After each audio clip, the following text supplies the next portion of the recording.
नमस्कार दोस्तों, स्वागत है मगन ट्यूटोरियल्स में। उम्मीद करता हूँ सब लोग स्वस्थ होंगे, प्रसन्नचित होंगे, व्यस्त होंगे, ज़बरदस्त होंगे।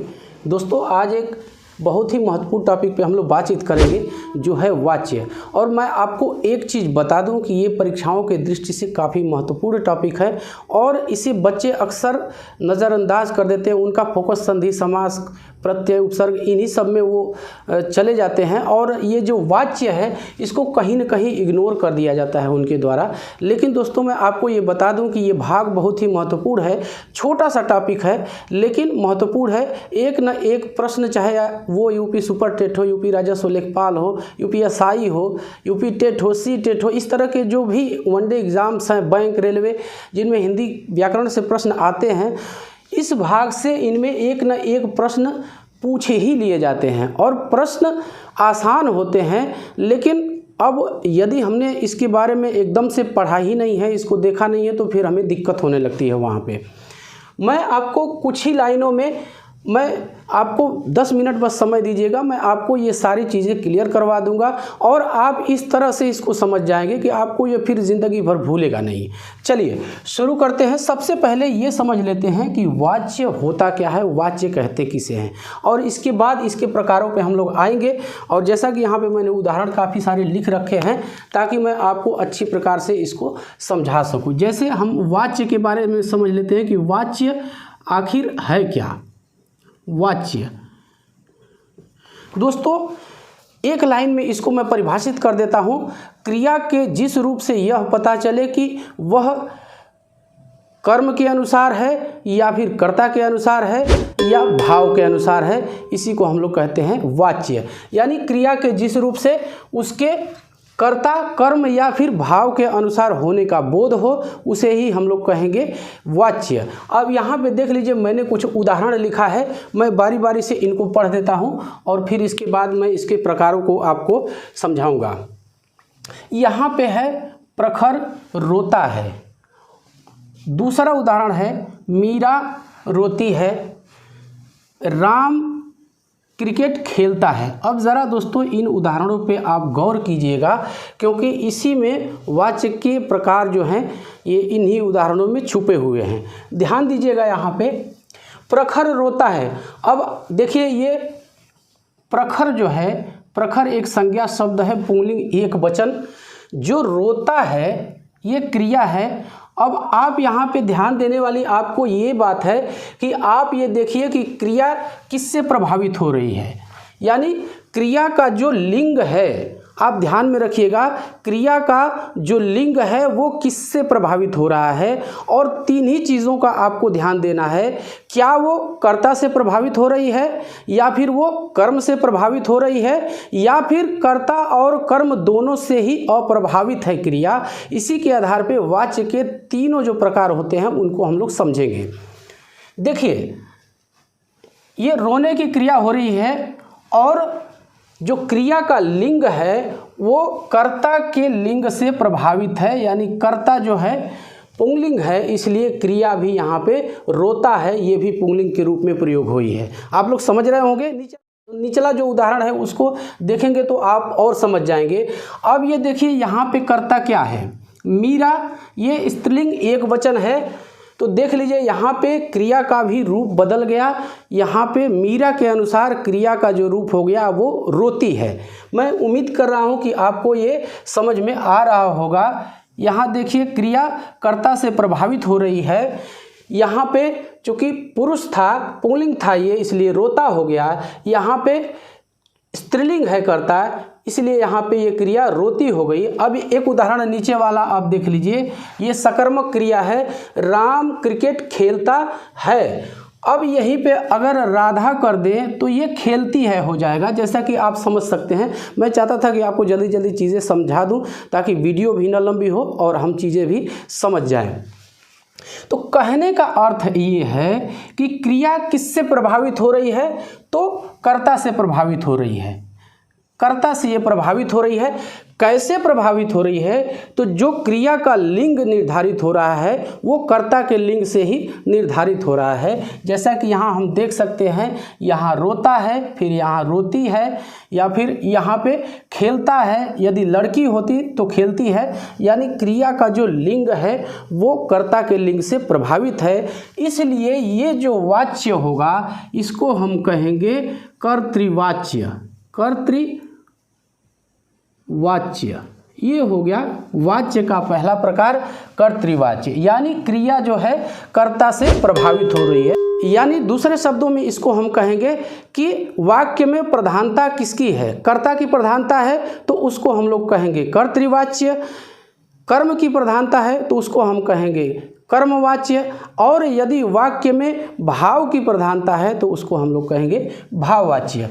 तो मैं समझता हूँ कि कर्तृवाच्य आप लोग समझ गए होंगे। यहाँ पे कर्ता जो है, ये क्रिया जो है कर्ता से प्रभावित हो रही है, इसलिए यहाँ पे कर्तृवाच्य है। ये दूसरा उदाहरण देख लीजिए दोस्तों। रमा द्वारा चावल पकाया गया है। अब इस द्वारा पे आप ध्यान दीजिएगा, रमा द्वारा चावल पकाया गया है। दूसरा उदाहरण देख लीजिए आप, रमेश के द्वारा पत्र लिखा जाता है। अब यहाँ पे ये देख लीजिए, यहाँ पे क्रिया के साथ साथ कर्म भी होता है और ये कर्मवाच्य होगा। मैं आगे यहाँ पे आगे लिख दूंगा, लेकिन आप समझ लीजिए जो कर्मवाच्य होता है उसमें क्रिया सकर्मक ही होगी। आप इस बात को ध्यान में रखिएगा। और ये साधारण सी चीज़ ध्यान देने वाली है या समझने वाली है कि यदि उसमें कर्म ही नहीं होगा तो फिर वो कर्मवाच्य कैसे हो सकती है। क्रिया यहाँ भी कर्म, इसमें भी क्रिया सकर्मक है, इसमें भी कर्म है, लेकिन जो क्रिया प्रभावित हो रही है वो किससे प्रभावित हो रही है? वो कर्ता से प्रभावित हो रही है। इसलिए ऊपर का जो उदाहरण मैंने लिखा है वो कर्तृवाच्य के अंतर्गत आएंगे। अब इस पे आते हैं, रमा द्वारा चावल पकाया गया है। अब यहाँ पे जो ये पकाने की क्रिया हो रही है, पकाया गया है, वो चावल से प्रभावित है, उसके कर्म से प्रभावित है और यहाँ पे कर्ता को गौड़ कर दिया गया है, मतलब यहाँ कर्म प्रधान है, जैसा कि आप समझ सकते हैं। दूसरे उदाहरण में भी रमेश के द्वारा पत्र लिखा जाता है, रमेश के द्वारा पत्र लिखा जाता है, तो यहाँ पे ये जो पत्र है वो कर्म है और इसी के अनुसार क्रिया का लिंग भी निर्धारित हुआ है और जो ये क्रिया है इसी कर्म से ही ज़्यादा प्रभावित है। आप अपने सामान्य जीवन में इस वाक्य का प्रयोग कर लीजिए। यदि मैं ही आपसे कहता हूँ कि मान लीजिए आपका नाम राजू है, कुछ भी हो सकता है, मैं राजू से संबोधित कर लेता हूँ। मैं आपको कहता हूँ, सोच के देखिए कि राजू क्रिकेट खेलता है, तो अब वहाँ पे आपको लगेगा कि ठीक है मुझे ही कहा गया है, यानी मुख्य आप हुए यानी राजू हुआ। लेकिन इसी तरह से हम वाक्य को बदल के कह दें कि आप यानी राजू द्वारा क्रिकेट खेला जाता है। अब यहाँ पे आप गौड़ हो गए, यानी कर्ता गौड़ हो गया, राजू गौड़ हो गया और क्रिकेट जो है वो मुख्य हो गया और क्रिया का जो लिंग है कि क्रिया जो प्रभावित हो रही है वो किससे प्रभावित हो रही है? कर्म से प्रभावित हो रही है। तो इस तरह के जो वाक्य होंगे, और आप इस चीज़ को ध्यान रखिएगा कि क्रिया इसमें हमेशा सकर्मक होगी। अकर्मक सकर्मक यदि आप जानते हैं तो अच्छी बात है, यदि आपको नहीं पता है तो क्रिया को मैं विस्तृत रूप में पढ़ा चुका हूँ, वीडियो भी अपलोड है, आप वहाँ पे जाके देख के क्लियर कर सकते हैं। यहाँ पे मैं आपको शॉर्ट में बता देता हूं कि रमेश के द्वारा लिखा जाता है, यदि इस पत्र को हटा दिया जाए तो ये क्रिया अकर्मक हो जाएगी, यानी क्रिया का कर्म जो है वो नहीं होगा। लेकिन यहाँ पे चूंकि पत्र है, ये चावल है, ये क्रिकेट है, तो ये सब क्रिया के कर्म है, यानी क्रिया का प्रभाव सबसे ज़्यादा जिस पे पड़ता है उसी को हम लोग क्रिया का कर्म कहते हैं। तो अब यहाँ पे इस पे पड़ रहा है तो ये कर्म हो गए, तो खैर वो विषय हमारा नहीं है। यानी कि क्रिया यहाँ पे सबसे ज़्यादा किससे प्रभावित हो रही है?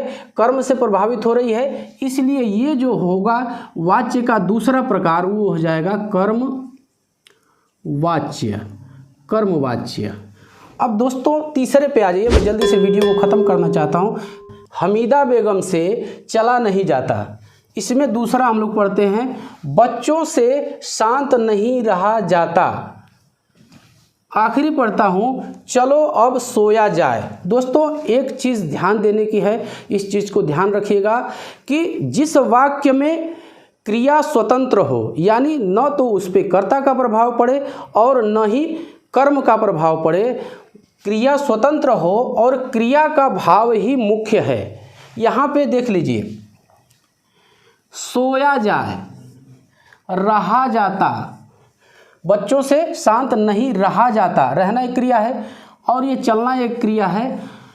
इन तीनों चीज़ों में आपको एक सिमिलरिटी दिखाई देगी। ये तीनों जो हैं ये अन्य पुरुष और पुंगलिंग होंगे। ये आप ये ध्यान में रखिएगा कि क्रिया हमेशा एक वचन, अन्य पुरुष और पुंगलिंग ही होगी, स्त्रीलिंग भाववाच्य में क्रिया नहीं होती है। तो ये चीज़ आप ध्यान में रखिएगा। और जो प्रधानता होती है वो क्रिया के भाव की होती है। चलना एक क्रिया है और यहाँ पे आ रहा है चला नहीं जाता, रहा नहीं जाता, सोया नहीं जाता, तो यहाँ पे भाव की प्रधानता है। इसलिए यहाँ पे ये जो होगा ये होगा तीसरा वाच्य का प्रकार और आखिरी प्रकार भाववाच्य। ये हो गया भाववाच्य। तो इस प्रकार से दोस्तों हम लोगों ने देखा कि कर्तृवाच्य में कर्ता की प्रधानता होती है, जो क्रिया सबसे ज़्यादा प्रभावित होती है वो कर्ता से प्रभावित होती है। कर्मवाच्य में ठीक इसी प्रकार से क्रिया जो है, क्रिया का लिंग यानी क्रिया जो प्रभावित होती है वो सबसे ज़्यादा कर्म से प्रभावित होती है। और भाववाच्य में सबसे ज़्यादा क्रिया किसी से भी प्रभावित नहीं होती, वो स्वतंत्र होती है।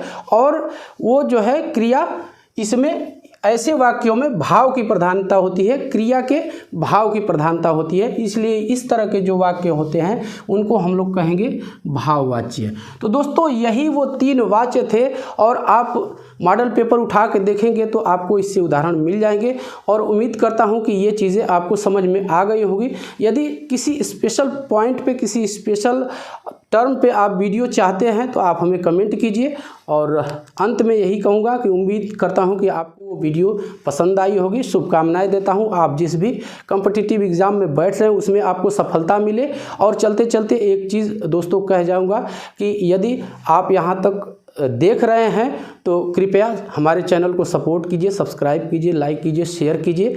और इससे फ़ायदा क्या होगा, इससे जो इस चैनल पे भविष्य में मैं वीडियोस लाऊंगा, जो वीडियोस आएंगी उसकी नोटिफिकेशन आपको मिल जाएगी। तो बस आज के लिए इतना ही, मिलते हैं अगली क्लास में, तब तक के लिए नमस्कार।